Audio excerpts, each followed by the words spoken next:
We've got to get them to see that they should be courageous and not afraid to lead, that they can do it, that they've got the support from all of us, and if they're willing to lead, we're going to make sure that we give them the challenges that they will need to be truthful, to be honest, and to really step forward. How we can help them ground themselves in I think, a sense of coolness that's important. Cool being a bit of charismatic dignity, virtuous patience, intelligence, and control. And you know, that was Dr. King. Virtuous patience, charismatic dignity, intelligence, and control. To me, that's as cool as anybody can get. Quincy is a space that has had a celebration of Dr. King for so long. Not a lot of communities can actually say that. I think that also one of the wonderful things too that we can do is to celebrate. And we don't do that enough with each other, and to really be able to see how that is an important thing that we've done with our lives. We are engaged, I think with what Dr. King would have said, we are engaged with trying to stay awake during an incredible revolution that might be happening right before us, and we won't truly figure it out for years to come. The world is different today. In Iran and South Africa and Serbia and a whole host of places, people in our time woke up and said, the world is different today. And so we're going to be no different tomorrow. We will have to say that the world is different today, and we as people who are here in the United States are living in a different time, in a time that maybe we don't quite understand. History without the benefit of hindsight. So now what is what I want to mention? Now what? Because I think at some point, several times, Dr. King had the opportunity with his colleagues to say, the world is different today. But I want to point out that that wasn't just Dr. King. I hope we all remember that it was massive citizens' movements, people who gave their lives, people who stood and fought for years to try and make sure that people could say the world is different today.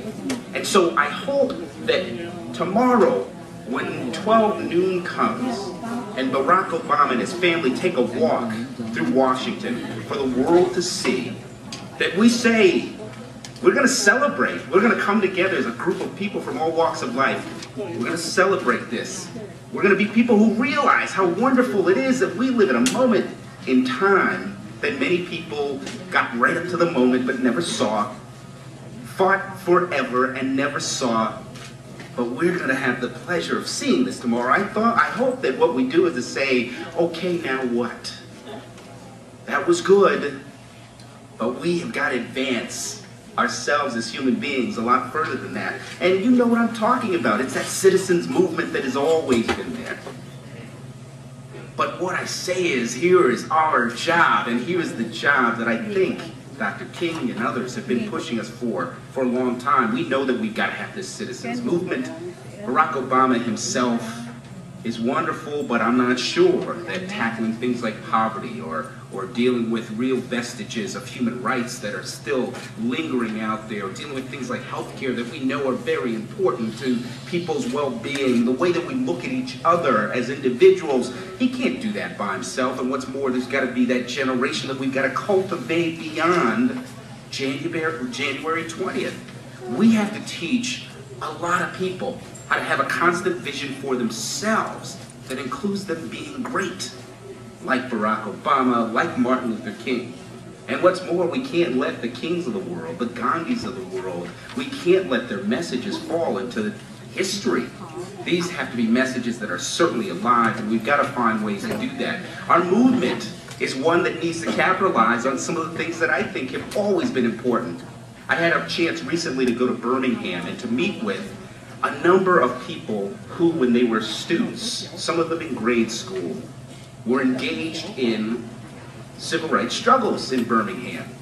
And what was wonderful, and what I had heard over and over again from them, as well as some people that I met from other countries who were involved in citizens movements that incorporated young people, over and over again, they gave the prescription for what was involved for real good citizen movements. And by the way, it was simple.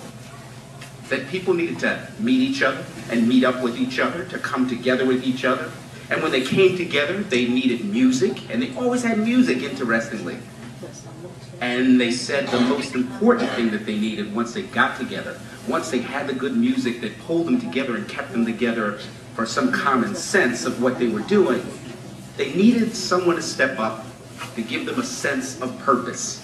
And for these people who met Dr. King, they said that what he did for them as young people was that he gave them a sense of purpose, a sense of what was important, a sense of what they had to work for, and he also said to them too, you can be great. You absolutely can be great, and you can be great right now. And it was wonderful to hear that. Even more so too, what was wonderful was to hear people from movements in other portions of the world say, hey, you know, Dr. King's message was something that really was important to us.